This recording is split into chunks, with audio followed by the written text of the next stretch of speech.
என் இனிய அன்பு உள்ளங்களே, உங்கள் அனைவருக்கும் என் அன்பான வணக்கம். வாழ்வதும் சாவதும் முன்னால் நாவல் பகுதி 19. வாங்க தொடர்ந்து கதையை கேட்கலாம். நந்தனா அல்ல, கயல் தான் தங்கள் உண்மையான மருமகள் என்று செழியனின் அப்பா அம்மா கயலின் பேச்சில் இருந்து புரிந்து கொண்டு அதிர்ச்சியில் உறைந்து நிற்கும் போதும், செழியன் கயலை எந்த அளவு நேசிக்கிறான், கயல் அவனை எந்த அளவு நேசிக்கிறாள் என்பதையும் புரிந்து கொண்ட அதே நேரம், செழியன் கயல் வாழ்க்கையில் என்ன நடந்தது என்று அறியும் ஆவல் அவர்கள் மனதில் மேலோங்கி நிற்க, தங்கள் நிலைக்கு திரும்பிய இருவரும் நடந்த நிகழ்வுகளை கேட்டறிந்து இன்னும் அதிர்ச்சியில் உறைந்து போயினர். உனக்கு இவதான்னு அன்னைக்கே முடிவானதாலதான் நீ அவ கழுத்துல தாலி கட்டி அவளுக்கு பிடிக்காத ஒரு கல்யாணத்துல இருந்து அந்த சின்ன வயசுல அவளை காப்பாத்தி இருக்க. அப்படி இருந்தும் அவளை இன்னொருத்தனுக்கு நீ விட்டு கொடுத்ததுதான் தப்பு.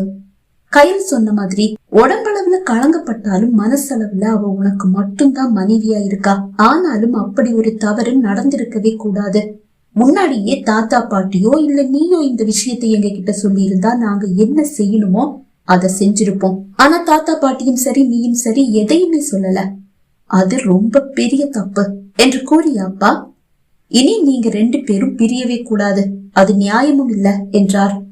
ஆமா, உங்க காதலுடைய ஆழம் அது என்னையும் கலங்க வச்சிருச்சு. ஆனா நந்தனா, அவளுக்கு நான் ஒரு வாக்கு கொடுத்திருக்கேன். அது என்ன கடைசி வரைக்கும் வேட்டையாடதான் செய்யும். அம்மா வேதனையோடு கூற, இல்லம்மா, நீங்க நந்தனாவுக்கு வாக்கு கொடுத்தீங்கன்னா நீங்க ஏமாற்றப்பட்டு அப்படி ஒரு வாக்குறுதியை கொடுக்கிற நிலைக்கு தள்ளப்பட்டிருக்கீங்க. அப்படி ஏமாற்றப்பட்டு நீங்க கொடுத்த அந்த வாக்குறுதிக்கு மதிப்பே இல்ல.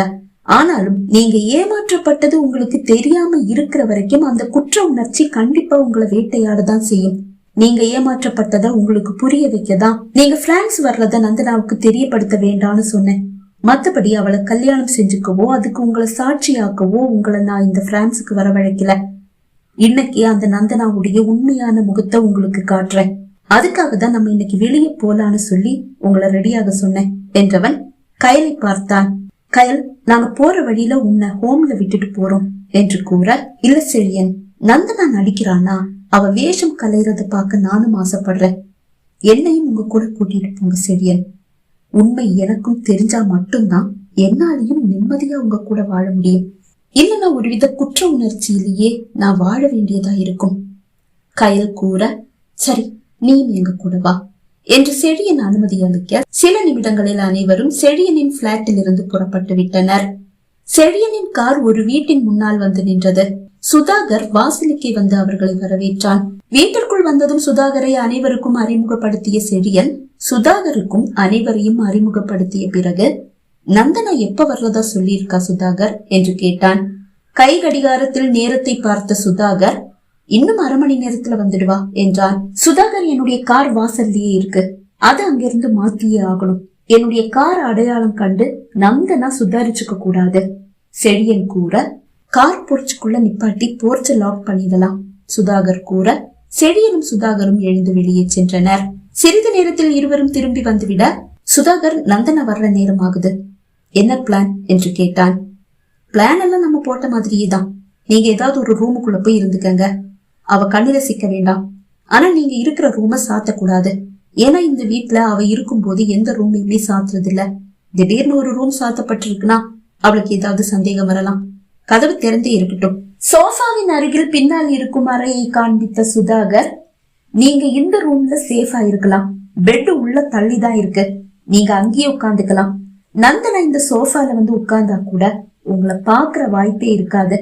நம்ம திட்டப்படி நீங்க ஜன்னல் வழியா வெளியே வந்து முன்வாசலுக்கும் வரலாம் சுதாகர் கூற, சரி என்று கூறி செழியன் தன் குடும்பத்தோடு அந்த அறைக்குள் சென்று அமர்ந்து கொண்டான். சொன்ன நேரத்திற்கு முன்பே நந்தனா வந்து சேர்ந்து விட்டாள். அவளோடு அவளது தோழிகள் 2 பேரும் வந்திருக்கிறார்கள். அவர்களை வரவேற்று சோஃபாவில் கொண்டு வந்து அமர்த்திய சுதாகர் அவர்களின் எதிரில் ஒரு இருக்கையில் அமர்ந்தான். அவனுக்கு கூட திறந்திருக்கும் அறைக்குள் இருக்கும் செழியனோ அவனது குடும்பத்தாரோ தெரியவில்லை. ஒரு வழியா செழியனுக்கு பயந்து இவளுக்கு விவாகரத்து கொடுக்க நீங்க ஒத்துக்கிட்டதா இவ சொன்னா.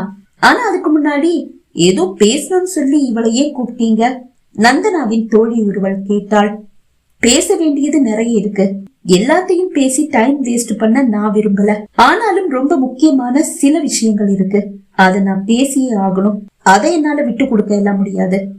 எது சொல்லிட்டு இருக்க சுதாகர்? நீ உன்னுடைய சொத்துல பாதியை எனக்கு எழுதி கொடுத்தத பத்தி பேச போறியா? அதையெல்லாம் என்னால திருப்பி எழுதி கொடுக்க முடியாது திமிராக நந்தனா கூற. அதையெல்லாம் நான் கேட்கல, கேட்டாலும் கிடைக்காதுன்னு தெரியுமே. வேற என்ன விஷயமா என்கிட்ட பேசணும்னு சொல்லி என்ன வர சொன்ன? நம்ம குழந்தைய அழிச்சது நீதான், ஆனா கோர்ட் நீ எனக்கு எதிரா நான் உன்னை அடிச்சதால நீ மாடிப்படியில இருந்து உருண்டு விழுந்து கரு கலைஞ்சிருச்சுன்னு பொய் கேஸ் கொடுத்த. அத நான் இல்லைன்னு ப்ரூவ் பண்ணிட்டேன். ஆனா இங்க சில பேர்கிட்டையும் நீ அதே பொய்ய சொல்லி இருக்க, அவங்களும் அதை நம்பிட்டு இருக்காங்க. ஆமா, நான் அப்படிதான் சொன்னேன். அதுக்கு இப்ப என்ன? நீ அப்படி சொன்னதால எனக்கு பொண்ணு கொடுக்க தயாரா இருந்த நம்ம இந்தியாக்காரர் ஒருத்தர் இப்ப பொண்ணு கொடுக்க தயங்குறாரு. வேற யார்கிட்டயும் நீ உண்மையை சொல்லாட்டி கூட பரவாயில்ல, அவர்கிட்ட மட்டும் வந்து கருவை கலைச்சது நீதான்ற உண்மைய சொல்லிட்டு போதும். இதுக்கு நீ ஒத்துக்காட்டி உனக்கு விவாகரத்து கொடுக்க என்னால முடியாது. ஆக எனக்கு விவாகரத்து கொடுத்துட்டு நீயும் சந்தோஷமா செட்டில் ஆக ஆசைப்படுற.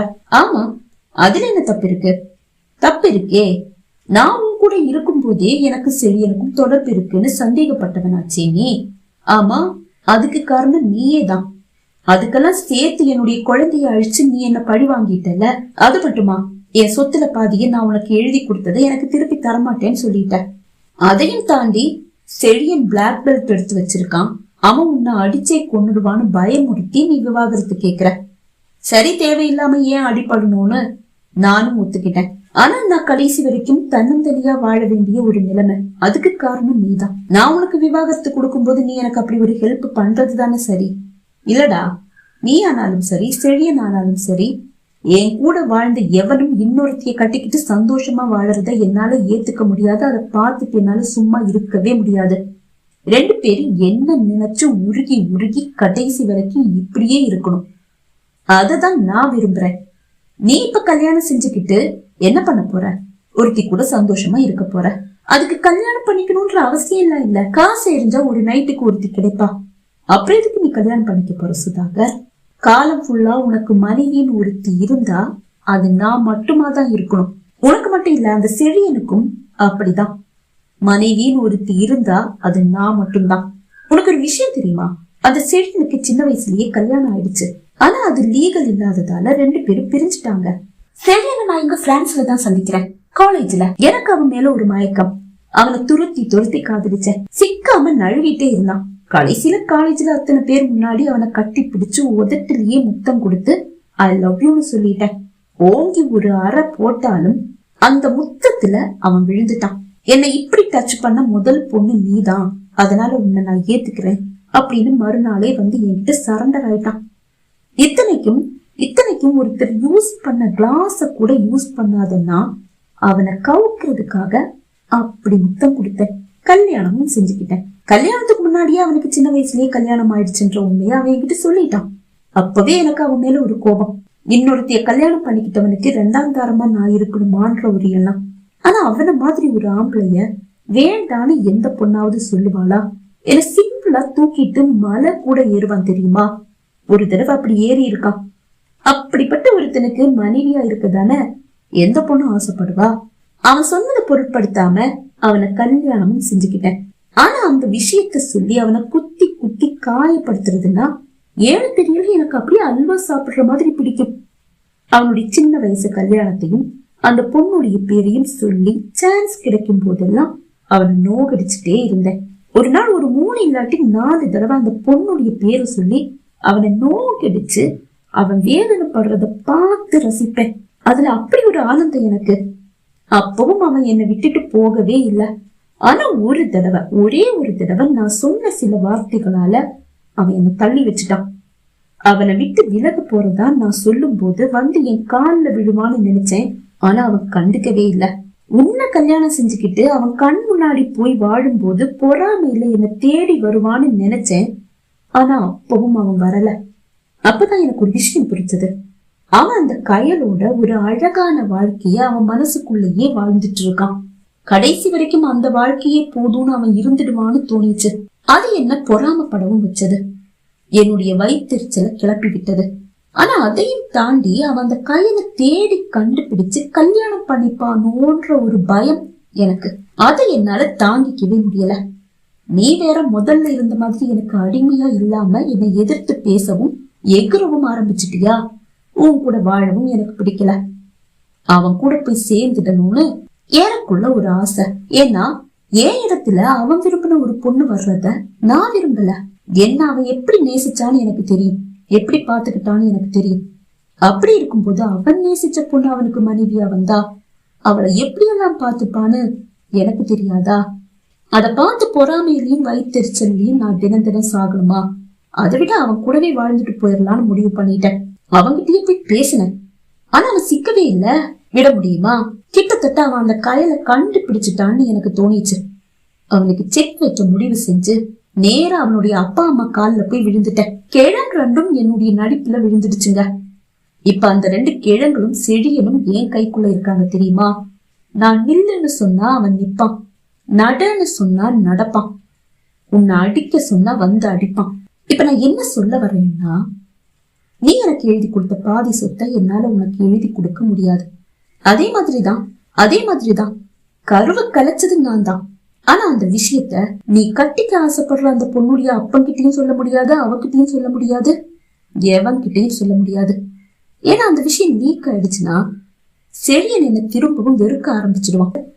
நான் செழியன் கூட போய் சேர்ந்துடணும்ன்ற முடிவோட அவன்கிட்ட போய் பேசும்போது, உன் குழந்தை தான் ஒரு தடையா இருக்குன்னா அதை நான் கலைச்சிடுறேன்னு சொல்லும் போது, உனக்கும் உன் புருஷனுக்கும் அந்த குழந்தை வேண்டானா அதை நல்லபடியா பெத்து என் கையில கூட நான் பாத்துக்கிறேன், அதை கலைக்கிற வேலையெல்லாம் வச்சுக்காத, அப்புறம் நான் மனுஷனா இருக்க மாட்டேன்னு சொல்லிட்டான். அதனால இந்த விஷயத்த நான் யார்கிட்டயும் வந்து சொல்ல போறதில்ல.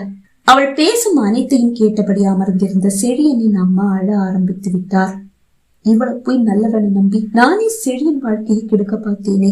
அம்மா அழுதபடி கூற, அதுதான் உண்மையெல்லாம் இப்ப அவ வாயிலிருந்து வெளியே வந்துடுச்சுல, நீ அழாத என்று கூறி அப்பா சமாதானம் செய்தார். கயலோ செழியனின் கரத்தை இறுக பற்றி கொண்டாள்.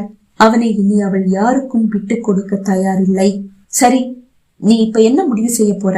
மிரட்டுவது போல் சுதாகரிடம் நந்தனா கேட்க, கயல், நான் இப்ப அங்க போயாகணும் செழியன் கூற அவன் கருத்தை விடுவித்தாள் கயல்.